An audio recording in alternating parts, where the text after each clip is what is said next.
বাংলা ভাষাতত্ত্ব এবং ব্যাকরণের আলোচনায় সুনীতিকুমার চট্টোপাধ্যায় এক বহুজন শ্রদ্ধেয় নাম। ODBL, ভাষা প্রকাশ, বাংলা ব্যাকরণ কিংবা বাংলা ভাষাতত্ত্বের ভূমিকা সহ বিভিন্ন গ্রন্থের রচয়িতা সুনীতিকুমার চট্টোপাধ্যায় আমাদের প্রণম্য ভাষাচার্য। আসুন এই ভিডিওতে আমরা তার জীবন সম্পর্কে নানা খুঁটিনাটি তথ্য জেনে নিই।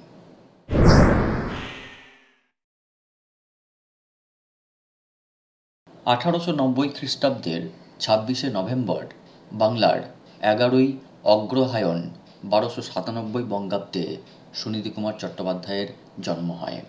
তার জন্মস্থান হাওড়া জেলার শিবপুর। তার পিতা হরিদাস চট্টোপাধ্যায় এবং মাতা কাত্যায়নী দেবী। তার পিতা কলকাতার বেসরকারি ইংরেজি এক অফিসের চাকরি করতেন। তিনি নিজেও ছিলেন একজন সুকবি এবং পাশাপাশি তিনি ভালো বেহালাও বাজাতেন। সুনীতিকুমার চট্টোপাধ্যায়ের শিক্ষা জীবন, তিনি কলকাতার মতিলাল সিল ফ্রি স্কুল থেকে এন্ট্রান্স পাশ করেন। এরপর স্কটিশ চার্চ কলেজ থেকে IA পাশ করেন। প্রেসিডেন্সি কলেজ থেকে 1911 খ্রিস্টাব্দে ইংরেজি অনার্সে BA পাশ করেন। 1913 খ্রিস্টাব্দে কলকাতা বিশ্ববিদ্যালয় থেকে MA পাশ করেন এবং এই পরীক্ষায় তিনি প্রথম শ্রেণীতে প্রথম হন। 1918 খ্রিস্টাব্দে তিনি প্রাপ্ত করেন কলকাতা বিশ্ববিদ্যালয়ের প্রেমচাঁদ রায়চাঁদ বৃত্তি। তার কর্মজীবনের সূচনা হয় বিদ্যাসাগর কলেজের ইংরেজি অধ্যাপক হিসেবে 1913 খ্রিস্টাব্দে। এরপর কলকাতা বিশ্ববিদ্যালয়ের ইংরেজি ভাষার সহকারী অধ্যাপক নিযুক্ত হন 1914 খ্রিস্টাব্দে। তার দাম্পত্য সঙ্গিনীর নাম কমলা মুখোপাধ্যায়। এ প্রসঙ্গে বলে রাখা ভালো, সুনীতিবাবু ছিলেন এক পুত্র ও 5 কন্যার পিতা। 1919 খ্রিস্টাব্দে ভারত সরকারের বৃত্তি নিয়ে ভাষাতত্ত্ব পড়ার জন্য তিনি ইউরোপ যান। এই সময় অধ্যয়নকালে তাঁর অন্যতম অধ্যাপক ছিলেন দানিয়েল জোন্স। 1921 খ্রিস্টাব্দে তিনি লন্ডন বিশ্ববিদ্যালয় থেকে ডিলিট উপাধি প্রাপ্ত করেন। তার গবেষণার বিষয় ছিল Indo Aryan linguistics, origin and development of the Bengali language. 1921 খ্রিস্টাব্দ থেকে 1922 খ্রিস্টাব্দ পর্যন্ত তিনি প্যারিস বিশ্ববিদ্যালয়ে ভাষাতত্ত্ব শিক্ষালাভ করেন। এরপর 1922 খ্রিস্টাব্দের নভেম্বর মাসে তিনি দেশে ফেরেন।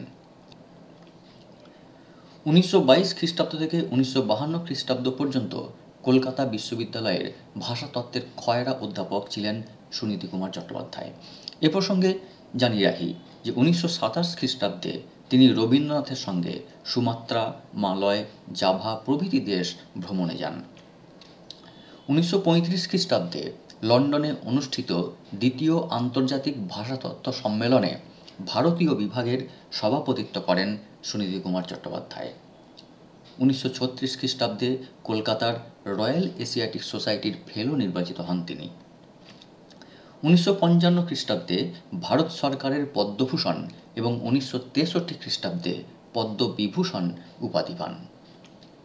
1965 খ্রিস্টাব্দে তিনি দেশের জাতীয় অধ্যাপক নিযুক্ত হন। 1969 খ্রিস্টাব্দে ইন্টারন্যাশনাল ফোনেটিক অ্যাসোসিয়েশনের সভাপতি নিযুক্ত হন সুনীতিকুমার চট্টোপাধ্যায়। ওই বছর অর্থাৎ 1969 খ্রিস্টাব্দের 2রা আগস্ট তিনি সাহিত্য আকাদেমির সভাপতি নির্বাচিত হন। 1952 খ্রিস্টাব্দ থেকে 1955 খ্রিস্টাব্দ পর্যন্ত পশ্চিমবঙ্গ বিধান পরিষদের সভাপতিত্ব করেন তিনি। 1958 খ্রিস্টাব্দে পান রবীন্দ্র পুরস্কার। 1977 খ্রিস্টাব্দের 29শে মে বাংলার 15ই জ্যৈষ্ঠ 1384 বঙ্গাব্দ রবিবার 87 বছর বয়সে হৃদরোগে আক্রান্ত হয়ে কলকাতায় শেষ নিঃশ্বাস ত্যাগ করেন সুনীতিকুমার চট্টোপাধ্যায়। আমরা তাকে ভাষাচার্য হিসেবেই জানি। এই ভাষাচার্য উপাধি তিনি প্রাপ্ত করেছিলেন রবীন্দ্রনাথ ঠাকুরের কাছ থেকে। রবীন্দ্রনাথ তাঁর বাংলা ভাষা পরিচয় গ্রন্থের উৎসর্গপত্রে লেখেন, ভাষাচার্য শ্রীযুক্ত সুনীতিকুমার চট্টোপাধ্যায় করকমলে।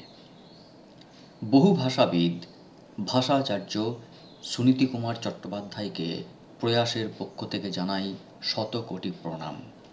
সুনীতিবাবুর জীবনগাথা আপনাদের কেমন লাগলো তা কমেন্টে অবশ্যই জানাবেন।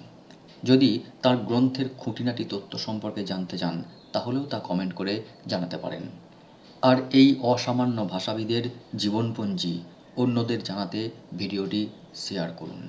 সকলে ভালো থাকুন।